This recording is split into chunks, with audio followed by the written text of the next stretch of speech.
మాట్లాడదాం. పుణ్యశైలి రెస్పాండ్ అవుతారా వారు మాట్లాడిన వ్యాఖ్యలకి?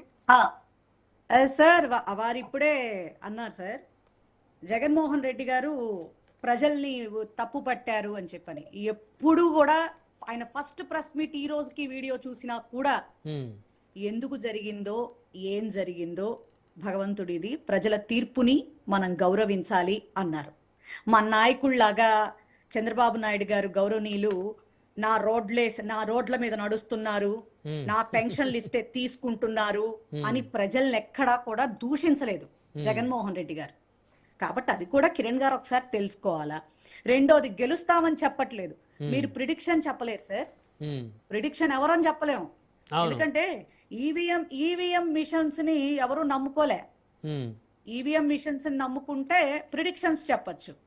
ఈవీఎం మిషన్స్ నమ్ముకోకుండా ప్రజల నిర్ణయాన్నే గౌరవించగలిగే దమ్ము మనందరిలో ఉంటే గనక ఎవరమేంటో తేల్చుకోవచ్చు ఖచ్చితంగా.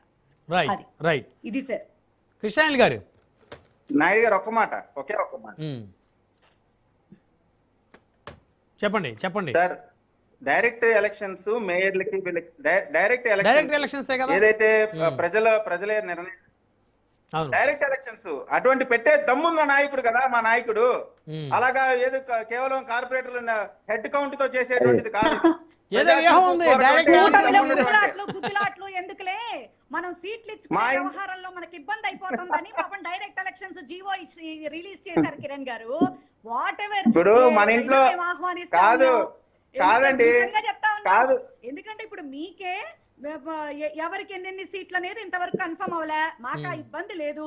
175 నియోజకవర్గాల్లో కూడా మా నాయకుడు ఎవరి పేరు చెప్తే వాళ్ళకే అందరూ పనిచేస్తారు. మా సాయి శక్తులా ఫైట్ ఇస్తాం ఖచ్చితంగా.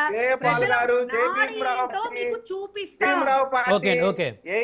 వీళ్ళందరూ కూడా పోటీ చేస్తారంట అన్ని నియోజకవర్గాల్లో పాటు. తప్పే ఉంది విజయ్ గారు, ఎవరైనా చేయొచ్చు. అదే మీరంటారా అందరూ పోటీ చేస్తారంటున్నా. 175 వాళ్ళు పోటీ చేస్తారు, మీరు పోటీ చేస్తారు. డిఫరెన్స్ ఏముండదు. వాళ్ళ 1% వస్తుంది ఓటింగ్, వీళ్ళకి మంచి ఓటింగ్ వస్తుంది. మీరు విడిపోయే మెంటాలిటీ మేము నలుగురిని కలుపుకొని వెళ్ళాం మేము. మీరు ఒంటి కమ్ము సొంటికాయ మీతో కలిసి మీ పార్ట్నర్ మీతో ఉండలేకపోతున్నాడు. మీతో కలిసి మీ క్రైమ్ పార్ట్నర్ ఉండట్లేదు, రక్తం పంచుకొని పుట్టినటువంటి చెల్లె ఉండట్లేదు. మీతో ఎవరు ఉంటారు? ఎవరు ఉండరు కదా. మన ఎన్నికల గురించి మాట్లాడదాం. విజయ్ గారు, మన మాట పుణ్యశీల గారు దయచేసి ఆ అంశాలు వద్దండి. పుణ్యశీల గారు దయచేసి ఆ అంశాలు లేవనెత్తద్దు దయచేసి. విజయ్ గారు ప్రతి పార్టీ అధినేతకి కొన్ని మైనస్లు ఉన్నాయి. ఆ అంశాలు వద్దు. ప్రజలకు వారు ఎంతవరకు ఉపయోగపడతారు, ప్రజలకి వారికి మధ్య ఉన్నటువంటి అంశం గురించి మాట్లాడదాం. కృష్ణాంజలి గారు, సో పుణ్యశీల గారు చేసిన కామెంట్స్ కి ఏమైనా రెస్పాండ్ అవుతారా? ఇక్కడ ఒక అంశం, పుణ్యశీల గారు మిగతా వైఎస్ఆర్ కాంగ్రెస్ పార్టీ నాయకుల్లాగా అటదిడ్డంగా మాట్లాడేటువంటి వాళ్ళు కాదు. నేను గమనిస్తున్నాను. ఆవిడ చదువుకున్నటువంటి ఆవిడ పొలిటీషియన్ కూడా, ప్రజాప్రతినిధిగా ఆవిడ బహుశా కార్పొరేటర్ గా గెలిచినట్టున్నారు. ఇక్కడ ఒక అంశం అండి, పుణ్యశీల గారు గమనించాల్సినటువంటి అంశం ఏంటంటే, కృష్ణాంజనేయులు ఎవరు మా పార్టీ నాయకుడికి సలహాలు ఇవ్వటానికి, మా పార్టీకి సంబంధించిన సలహాలు ఇవ్వటానికి అని అన్నారు. మీరు ఎవరనే అన్నారు వారు కూడా. ఏం పర్వాలేదు, తిట్టారని నేను మీరు తెలుసుకోవాల్సినటువంటి విషయము, తెలుసుకోవాల్సినటువంటి అంశం ఒకటి ఉంది. ప్రజాస్వామ్యంలో మీరు ఎన్నికల కమిషన్ దగ్గర నమోదైనటువంటి రిజిస్టర్ అయినటువంటి పార్టీగా మీరు ప్రజాస్వామ్యయుతంగా ఎలా వ్యవహరించాలి, ప్రజా వ్యతిరేకంగా ఎలా వ్యవహరిస్తాయో ఏంటి, వైఎస్ఆర్ కాంగ్రెస్ పార్టీ నేత ఎలా ఉండాలి, లేకపోతే జనసేన పార్టీ నేత ఎలా ఉండాలి, తెలుగుదేశం నేత ఎలా ఉండాలని ప్రతి పౌరుడు మాట్లాడేటువంటి హక్కు, అధికారము అందరికి ప్రజాస్వామ్యబద్ధంగా రాజ్యాంగబద్ధంగా వచ్చింది. ఇప్పుడు భారతీయ సిమెంట్స్ లో ఏ విధంగా వ్యాపారం చేయాలి ఇలాంటి సలహాలు సూచనలు ఎవరు ఇయ్యరు. కానీ వైఎస్ఆర్ కాంగ్రెస్ పార్టీ యొక్క భారతీయ సిమెంట్స్ వద్దులేండి, హెరిటేజ్ భారతీయ సంస్థకి ఇస్తే నేను హెరిటేజ్ హెరిటేజ్ కి ఇవ్వను, ఇద్దరికి ఇవ్వటానికి నాకు ఓకే అండి, ఓకే. అందుకని కాంగ్రెస్ పార్టీ మీరు వినటం వెనకపాడు మీ జగన్మోహన్ రెడ్డి ఎలాగ వినరో, ఎవడు మాట వినరో, వెనకే అలా తయారయ్యాడు. మీరు కూడా అలా తయారైతే ఈ విధంగానే వస్తుంది. 11 సీట్లు వస్తాయి. 11 సీట్లు వచ్చి ఈ రోజున పక్కన కూర్చోబెట్టారు ప్రజలు.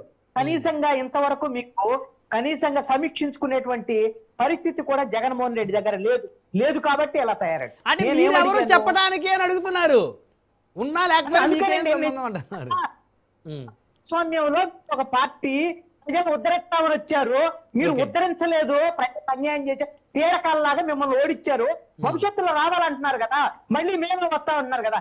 మీరు రావాలి అని అంటే మీరు కనీసంగా ప్రజల తరపున పనిచేయండి అని అడుగుతున్న ఈ భారతదేశం ఆంధ్రప్రదేశ్ పౌరుడిగా ఇది మీరు అంటే జగన్ గారు సక్రమంగా అయినటువంటి మార్గంలో వెళ్ళి వారు మళ్ళీ సీఎం అవ్వాలని మీరు కోరుకుంటున్నారా? ఎవరు కోరుకుంటారండి పుణ్యశీల గారు, ఆవిడ పని. లేదంటే మీరు కోరుకుంటారని మీరు కోరుకోండి. నేను చంద్రబాబు నాయుడు ముఖ్యమంత్రిగానే ఉండాలి, లేదా 15 ఏళ్ళు పవన్ కళ్యాణ్ సపోర్ట్ జగన్మోహన్ రెడ్డి అధికారంలోకి రావాలని నాకేమీ లేదు. ప్రజలు ఎవరు ఆమోదిస్తే వాళ్ళు గెలుస్తారు. కృష్ణారెడ్డి గారు సలహాలు ఇస్తుంటారు, జనసేన అధినేతకి సలహాలు ఇస్తారు, జగన్మోహన్ రెడ్డి గారికి సలహాలు ఇస్తారు, చంద్రబాబు గారికి సలహాలు ఇస్తారు. వాళ్ళు గెలిచినటువంటి ప్రభుత్వం సరిగ్గా పనిచేయాలి, ప్రజా వ్యతిరేక విధానాలు అవలంబించకూడదు అని ఖచ్చితంగా పౌరుడిగా నేను మాట్లాడతా. ఒక రాజకీయ పార్టీకి సంబంధించినటువంటి ప్రతి నాయకుడు యొక్క తప్పుల మీద మాట్లాడతా. ఇదేమి అనలిస్ట్ కావాల్సిన తెలివితేటలు ఉన్నటువంటి ఏదో మేధావి కావాల్సిన అవసరం ప్రతి పౌరుడు కూడా మాట్లాడొచ్చు. ఇందాక పుణ్యశీల్ గారు ఏమంటున్నారు, అయ్యా మా మేనిఫెస్టో గురించి చెప్తున్నారు, ఇలా మేనిఫెస్టో గురించి ఇప్పుడు కూటమి ప్రభుత్వం అమలు చేయటం లేదు, మీరు మాట్లాడటం లేదు. అదే మీరు మాట్లాడండి, నేను గట్టిగా మాట్లాడేటువంటి వాళ్ళల్లో నేను ఉంటాను. ఈ ప్రభుత్వం ఎందుకంటే మీరు ఆల్రెడీ ఓడిపోయారు, వైసీపీ అది చేయలేదు, ఇది చేయలేదు, ఏం చేయకపోతే జనం తిరస్కరించిన తర్వాత మీ గురించి ఎవరికి కావాలి? ఈ కూటమి ప్రభుత్వమే ఖచ్చితంగా ఏదైతే హామీ ఇచ్చారో హామీలు అమలు చేయకపోతే మాట్లాడేటువంటి మొట్టమొదటి వ్యక్తిగా, అది కూడా కఠినంగా మాట్లాడేటువంటి వ్యక్తిగా నేను ఉంటాను. నా దగ్గర ఎవరి గురించి మెహర్బానీ లేకపోతే వాళ్ళ గురించి పొగడాల్సినటువంటి అవసరం కృష్ణాంజనేయులకి లేదు.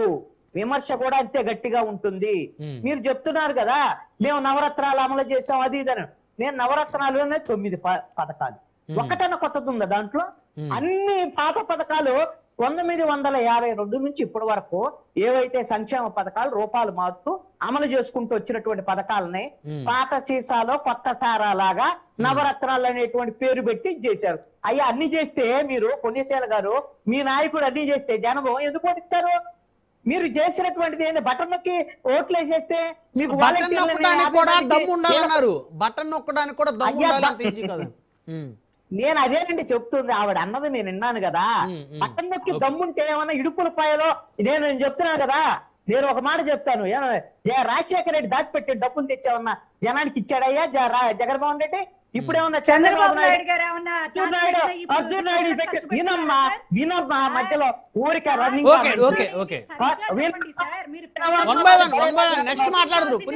మాట్లాడండి చనిపోయిన రాజశేఖర రెడ్డి గారి గురించి, అక్కడ దాచిపెట్టాడా? This is not right. నేను ఎవరి గురించైనా మాట్లాడతాను, రాజశేఖర రెడ్డి గురించి మాట్లాడతాను. మీరు అనలిస్ట్ అయితే మాట్లాడు. మీరు కూడా తినాలి, ఇది నేర్చుకోండి. మీరు మీ జగన్మోహన్ రెడ్డి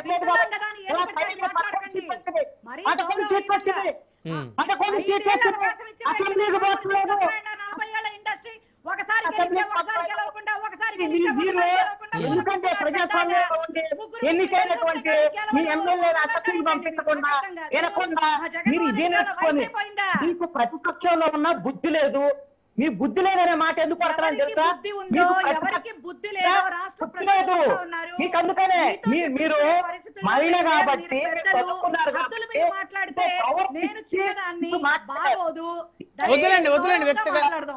ప్లీజ్ దయచేసి కృష్ణారెడ్డి గారు తెచ్చుకోండి. మీరు మాట్లాడి డిస్కషన్ ని మనం డిస్కషన్ గా చేస్తే హెల్తీగా ఉంటుంది. అవును కృష్ణారెడ్డి గారు కంక్లూజన్ ఇచ్చేసండి, సమయం లేదు. కృష్ణారెడ్డి గారు, జగన్మోహన్ రెడ్డి, నేను ఒకటి చెప్తాను, జగన్మోహన్ రెడ్డికి సలహాలే చెప్తున్నాను. మీ కార్యకర్తలకి కొత్త స్థాయి నాయకులకి 60-70 రోజులు ఇక్కడే ఉండాలని చెప్పాడు. నువ్వు పోయి బెంగళూరులో ఉంటావనంటే కాదు, 4 రోజులు ఏడే ఉన్నాడు. ఏం చేస్తున్నాడు? వచ్చి ఒక ప్రెస్ మీట్ పెడతాడు, జైలు యాత్ర చేస్తాడు, ఒక ర్యాలీ చేస్తాడు, వెళ్ళిపోతాడు. ఇప్పుడు ఈ మరి కార్యకర్తలకు ఇంకేం చేయాలి? అదే ఏం చేయాలో ప్రజల తరఫున మీరు చెప్తున్నారు కదా, ఈ ప్రభుత్వం పని చేయట్లేదంటే ప్రజల సమస్యల మీద పని చేయాలమ్మా, అది చెప్తోంది. ఏం చేయాలి అని అంటే అది కూడా తెలియకపోతే ఇప్పుడు తపస్సు చేసుకుంటున్నారు కదా జగన్మోహన్ రెడ్డి, బెంగళూరు అవునా? చేసుకుంటూ ఉండండి.